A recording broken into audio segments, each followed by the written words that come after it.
University మంచి భవిష్యత్తు కోసం తెలుగు విద్యార్థులు ఇష్టపడే యూనివర్సిటీ. కాల్ 9059052378 9059052379.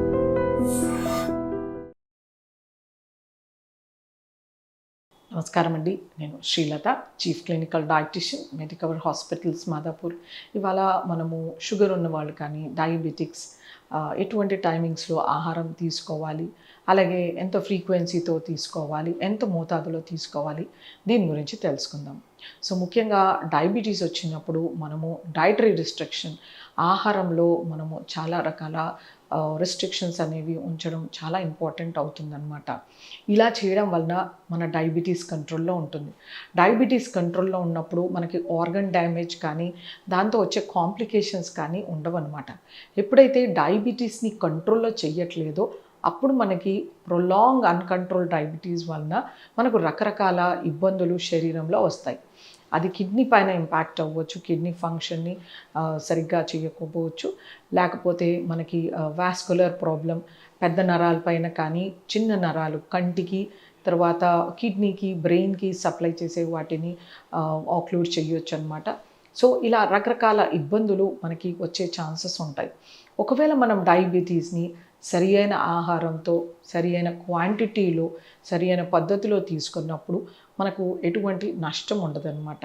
సో డయాబెటీస్ మేనేజ్మెంట్కి మోస్ట్ ఇంపార్టెంట్ డ్రగ్ థెరపీ, దాని తర్వాత డయట్ థెరపీ, తర్వాత physical activity and stress free life. ఇవి 4 మనము కనుక జాగ్రత్తగా పాటిస్తే మన డయాబెటీస్ అనేది కంట్రోల్లో ఉంటుంది. సో ఆహారంలో మనం ఎటువంటి ఆహారం తీసుకోవాలి? సో డయాబెటీస్ ఉన్నవాళ్ళు కార్బోహైడ్రేట్ని జాగ్రత్తగా తీసుకోవాల్సి ఉంటుంది. ఎందుకంటే కార్బోహైడ్రేట్ మన శరీరంలో డైజెస్ట్ అబ్జార్బ్ అవ్వడానికి, దీని మెటబాలిజం అంటారు, దీనికి మనకి ఎక్కువ మోతాదులో ఇన్సులిన్ అవసరం ఉంటుంది. సో అందుచేతనే మనము డయాబెటిక్స్ కార్బోహైడ్రేట్ని హెల్దీగా ఉండేలాగా చూసుకోవాలి. హెల్దీ కార్బోహైడ్రేట్స్ అంటే కాంప్లెక్స్ కార్బోహైడ్రేట్. వీళ్ళు తీసుకునే ఆహారంలో ధాన్యాలు, గింజ ధాన్యాలు ఇలాంటివి ఖచ్చితంగా ఉండాలి. రీఫైన్డ్ కార్బోహైడ్రేట్స్ అంటే మైదా కానీ కార్న్ఫ్లవర్ కానీ ఇలాంటివి అవాయిడ్ చేయాలి. సో ఇలా మైదా, కార్న్ఫ్లవర్ తీసుకోవడం వలన షుగర్స్ పెరిగే ఛాన్సెస్ ఉంటాయన్నమాట. సో ఇలా హెల్దీ కార్బోహైడ్రేట్స్ మనం చూస్ చేసుకుంటూ ఉండాలి. అలాగే ఎంత మోతాదులో తీసుకోవాలి, ఎప్పుడు తీసుకోవాలి. సో ఎవరికైతే బ్రేక్ఫాస్ట్ అలవాటు ఉంటుందో వాళ్ళు బ్రేక్ఫాస్ట్ని తీసుకోవచ్చు, బట్ క్వాంటిటీ అనేది తగ్గించుకోవాల్సి ఉంటుంది. అలాగే టైప్ ఆఫ్ బ్రేక్ఫాస్ట్ అనేది కొంచెం మోడిఫై చేసుకోవాల్సి ఉంటుంది అనమాట. ఇంతకుముందులాగా మనము పొంగల్ తినడము, కిచిడి తినడము, లేకపోతే దద్దోజనం తినడం కానీ, అటుకులు పులిహోర కానీ ఇలాంటివి చేసినప్పుడు షుగర్స్ కొంచెం త్వరగా పెరిగే ఛాన్సెస్ ఉంటాయన్నమాట. వీటిలో ఫైబర్ ఉండదు కనుక దాని బదులు పెసరట్టు తినడం కానీ, చాలా ఎక్కువ కూరగాయలు వేసిన వెజిటేబుల్ ఉత్తప్పం కానీ, లేకపోతే ఇంకా గోధుమ రవ్వలో ఎక్కువ కూరగాయలు వేసి చేసుకోవడం కానీ, లేకపోతే మిల్లెట్తో దోశ వేయడం కానీ ఇలాంటివి చేసినప్పుడు క్వాంటిటీ అండ్ క్వాలిటీ చాలా ఇంపార్టెంట్. సో వీటిని జాగ్రత్తగా సరి అయిన మోతాదులో వీటిని కూరగాయలతో కానీ, లేకపోతే చట్నీస్తో కానీ, అంటే ఆకుకూర చట్నీ, కూరగాయ చట్నీతో తీసుకున్నప్పుడు షుగర్స్ బాగా కంట్రోల్లో ఉంటాయి. ఒకవేళ చాలా బరువు ఎక్కువగా ఉన్న వాళ్ళు బ్రేక్ఫాస్ట్ స్కిప్ చేసి 11ంటికి ఆర్ 12ంటికి డైరెక్ట్గా భోజనం చేయొచ్చు. అలాగే 6ంటికో 7ంటికో డైరెక్ట్గా డిన్నర్ చేసేయచ్చు. ఇలా 2 పూటల భోజనం తీసుకోవడం వలన డయాబెటిక్స్ బాగా కంట్రోల్లోకి వస్తుంది. అలాగే వాళ్ళలో ఉన్న అధిక బరువు కూడా తగ్గుతుందన్నమాట. ఒకవేళ సన్నగా ఉన్నారు, ఆకలికి ఆగలేకపోతున్నారు, ఇలాంటి వాళ్ళు 3 పూటల లిమిటెడ్ అమౌంట్స్లో తీసుకుంటే మనకి ఇన్సులిన్ అవసరం అనేది తగ్గుతుందన్నమాట. ఆహారంలో పీచు అనేది సరి అయిన మోతాదులో ఉండాలి. సో పీచు మనకి కూరగాయల సాలడ్లో వస్తుంది, మనం తీసుకునే కూరగాయల్లో వస్తుంది, అలాగే మనం రైతా కానీ సూప్ ఇలాంటి చేసిన వాటిలో వస్తుంది, మనం వాడుకునే ఆకుకూర చట్నీ, కూరగాయ చట్నీలో లభిస్తుంది అన్నమాట. మనం తీసుకునే గింజ ధాన్యాల్లో గోధుమలు, జొన్నలు, సజ్జలు, అరికలు, సామలు వీటిల్లో కూడా లభిస్తుంది. సో మనం జాగ్రత్తగా గింజ ధాన్యాల్ని, పప్పు దినుసులు, ముఖ్యంగా రాజ్మా, చోలా, చనా, లోబియా, బీన్స్ వెరైటీలో డబుల్ బీన్స్ కానీ, సోయా బీన్స్ కానీ వీటిల్లో కూడా మంచి ఫైబర్ లభిస్తుంది. సో వీటిని మనం ఆహారంలో చేర్చుకోవడం, వాటిని గుగ్గిళ్ళు లాగా కానీ, కూర కింద చేయడం కానీ, లేకపోతే సూప్స్ లాగా చేసుకోవడం కానీ వీటితో మనకి మంచి ఫైబర్, ప్రోటీన్ లభిస్తుందన్నమాట. అలాగే సాయంత్రం పూట చిప్స్, పకోడా, బజ్జీ, సమోసా తినే బదులు ఒక కప్ ఫ్రూట్ కానీ లేకపోతే ఒక గుప్పెడు పలుకులు నానబెట్టి వాటిపైన తొన తీసినవి తీసుకోవచ్చు. లేకపోతే కొన్ని గుమ్మడి గింజలు, తర్వాత పుచ్చపండు గింజలు, దోసపండు గింజలు, నువ్వులు, అవిసెలు వీటిని వేయించి ఒక చిన్న కటోరీలో ఒక 20-25 గ్రామ్స్ తీసుకుంటే మంచి హెల్దీ మోనోఅన్సాచురేటెడ్ ఫ్యాటీ యాసిడ్స్ లభిస్తాయన్నమాట. సో ఎవరికైతే షుగర్స్ డౌన్ అవుతూ ఉంటాయో వాళ్ళు కొంచెం టైమ్లీ మీల్స్ తీసుకోవడం ఇంపార్టెంట్.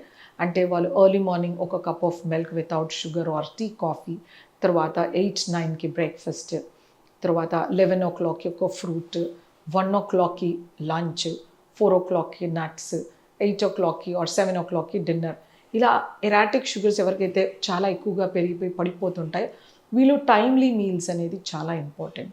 లేదు స్టేబుల్ డయాబెటీస్ ఉంది, కంట్రోల్గా ఉన్నారు, వాళ్ళు బరువు ఎక్కువ ఉన్నారు అంటే 2 మీల్స్కి రెస్ట్రిక్ట్ చేయొచ్చు, లేకపోతే 3 మీల్స్ అయినా తీసుకోవచ్చు. బట్ 2 మీల్స్కి రెస్ట్రిక్ట్ చేసిన వాళ్ళలో మంచి వెయిట్ లాస్, తర్వాత డయాబెటీస్ అనేది చాలా కంట్రోల్లోకి రావడము, నార్మల్ గ్లైసెమిక్ కంట్రోల్ అనేది కనబడుతుందన్నమాట.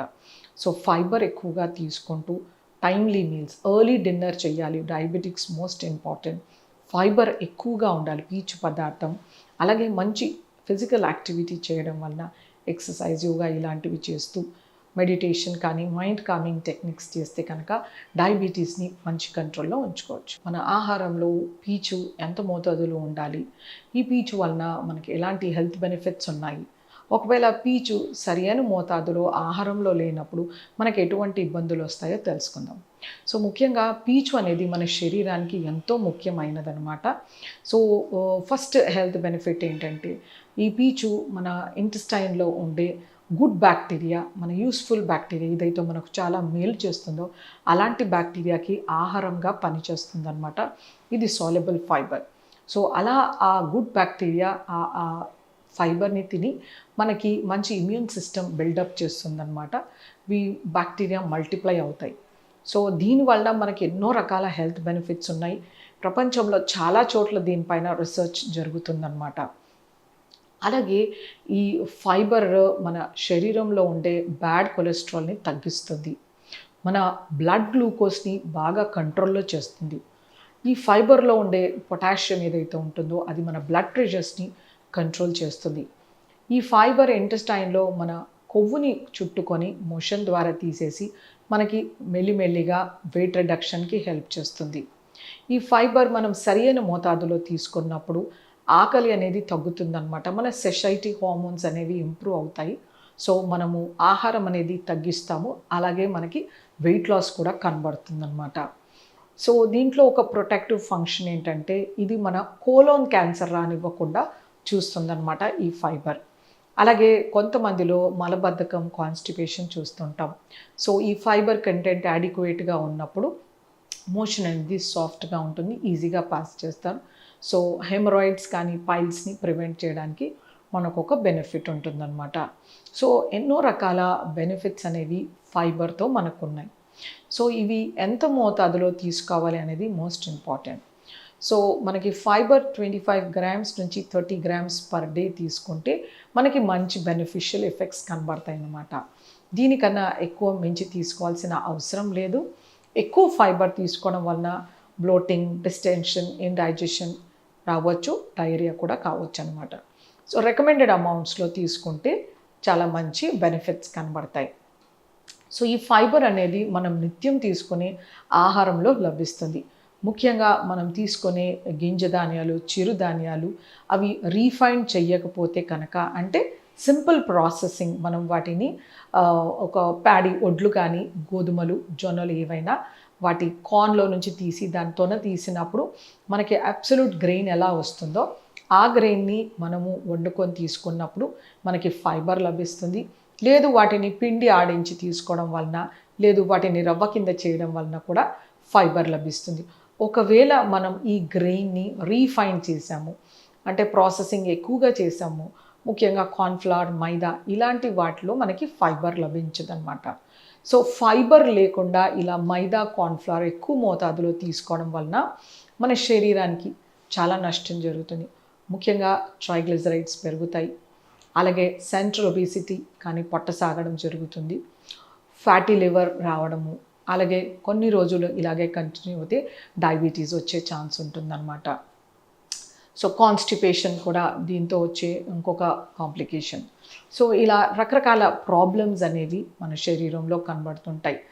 బాడీలో సెల్యులార్ మెటబాలిజం లెవెల్లో ఇన్ఫ్లమేషన్ అనేది పెరుగుతుందన్నమాట.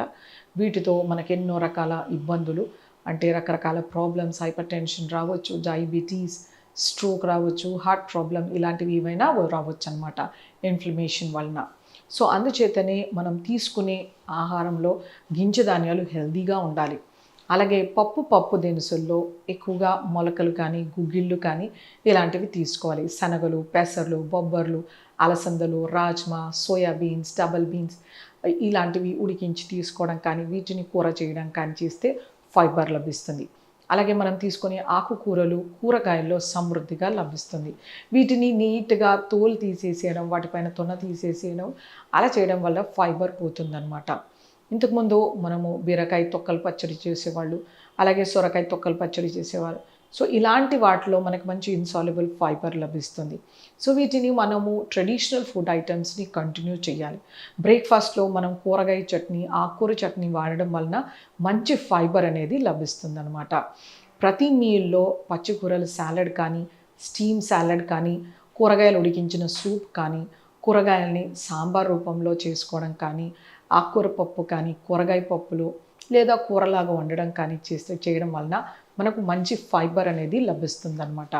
పిల్లల్లో కూడా చాలా చిన్న వయసు నుండి మనము ఇలాంటి ఆహారపు అలవాట్లు చేయడం, పిల్లలకి ఇడ్లీ దోశలో క్యారెట్ తురిమేసి వేయడము, లేకపోతే పాలకూర గుజ్జు కలిపి చపాతీ పిండి, దోశ పిండి, ఇడ్లీ పిండిలో వేయడము, ఇలాంటివి చేయడం వలన మనకి పిల్లల్లో కూడా ఆహారంలో మంచి అలవాట్లు నేర్చుకుంటారు. అలాగే కొన్ని రకాల గింజల్లోనూ, అంటే ఫ్లాక్స్ సీడ్స్ కానీ, చియా సీడ్స్ కానీ, తర్వాత నైగర్ సీడ్స్ ఆర్ గడ్డి నువ్వులు కానీ, వెర్రి నువ్వులు అంటారు. సో వీటిల్లో కూడా మంచి ఫైబర్ లభిస్తుందన్నమాట. వీటిని పౌడర్ చేసి కర్రీ, సాంబార్స్లో వేయడం కానీ, చట్నీలో వేయడం కానీ, మజ్జిగలో, పెరుగులో వేయడం కానీ, లేకపోతే కూరల్లో వాడుకోవడం, ఇలాంటివి చేయొచ్చు అన్నమాట. వీటి వలన మనకు ఇంతకుముందు చెప్పినట్టు చాలా బెనిఫిట్స్ లభిస్తాయి. సో ఫైబర్ ఉండడం వలన మనకి ఎన్నో రకాల బెనిఫిట్స్ ఉన్నాయి. ఈ ఫైబర్తో పాటు మనం సరిపోయేంత వాటర్ తీసుకోవాలి.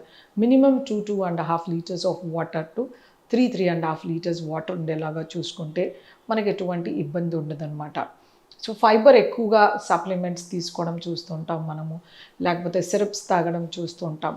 సో దాని బదులు మనం న్యాచురల్గా తీసుకునే ఆహారంలో మనము ఇలాంటివి ఇన్కార్పొరేట్ చేసుకుంటే కనుక మనకు మంచి ఫైబర్ అనేది శరీరానికి లభిస్తుంది.